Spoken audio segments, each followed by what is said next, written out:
Gonna compression test the Evo today, make sure everything's all good. Let's get to it. Alright, so first one hit and peaked right at like about 150 or so. Looks good. Alright, so next cylinder came in at 145, right between 145 and 150, so I'd say good as well. All right, so this one, same exact thing, 145 on the dot. Looks good. All right, and same exact thing on the last cylinder. So all cylinders are over 140 psi. Everything is running fine. So yeah, still good, still healthy. Going past the 2-year mark of over 500 wheel horsepower and right at 400 wheel torque. So there it is, and I'm at 87,000 miles right now. Yep, works fine. All right, so compression test is done. Numbers came back great. Pretty much every cylinder held at least 145 psi. I believe they did peak right at 150, and then it, of course it drops a little bit. So I'm pretty happy with that. I mean, considering I'm going past the 2-year mark of 400 wheel torque, 500 horsepower and 30 plus pounds of boost. Driven every day, racing. Y'all seen the videos. I do pulls every day, getting onto the freeway, stuff like that. So it's definitely not one of those, oh, I made 600 wheel and it lasted 3. No, it probably, within those 3 years, you probably drove it 5,000 miles. This car gets about 20 to 30K a year on it, sitting at 87,000 right now. And as you see from the compression test, she's perfectly fine. Now, obviously, compression test does not mean that, everything will last forever type deal, because at any moment, it could bend a rod or something like that. But so far, everything is perfectly fine. It's been literally years. So with that said, I eventually will get this thing built, but for now I'm just kind of rocking with what it's got because there's no real need to upgrade at the moment. One quick thing I wanted to go over is the rest of my mod list, because y'all know I have the GT Spec Turbo from Turbo Parts Canada, but do a quick little rundown here of the rest of my little bolt-ons, and it's really not much.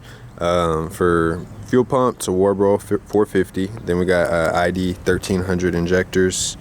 It's got an inline fuel filter to protect from debris, things like that. And then MAP cast manifold, as you can see. For all the piping and everything, it's all Depot Racing. So if you look up Depot Racing, it's probably the best value that's out there. Highly suggest y'all go look up Depot Racing. Upper intercooler piping is Depot. The lower intercooler piping is also Depot Racing down there. And then also the intercooler too. It's a 3.5 inch intercooler, and that is from Depot Racing as well. And their intercooler, let me put it in perspective, their intercooler that they offer, they have a 3.5 and a 4. I have a 3.5, paid $330 for it. Perfectly fine, zero issues.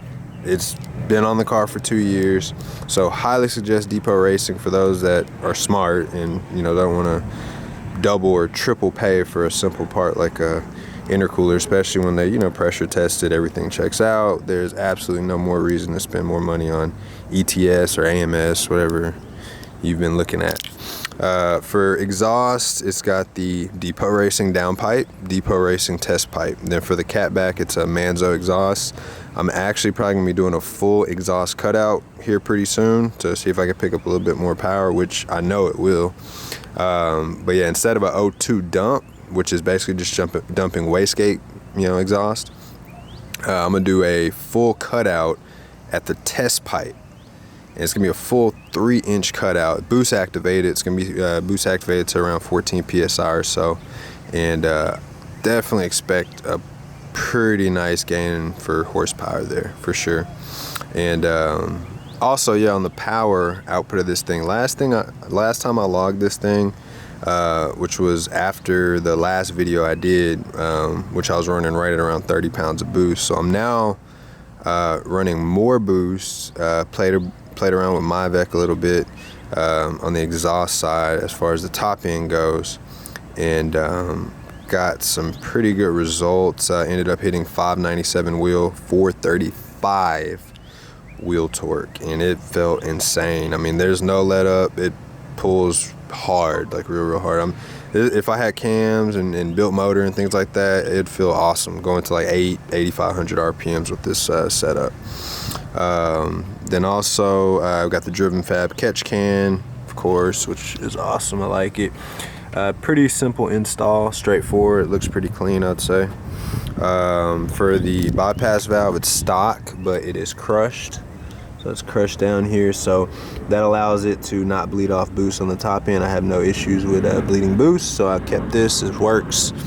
And then for intake, it's the MAP 3.5 inch Grimspeed 3-port boost controller, of course. And also the 3-inch inlet for the turbo from MAP. So it's got the full 3-inch there.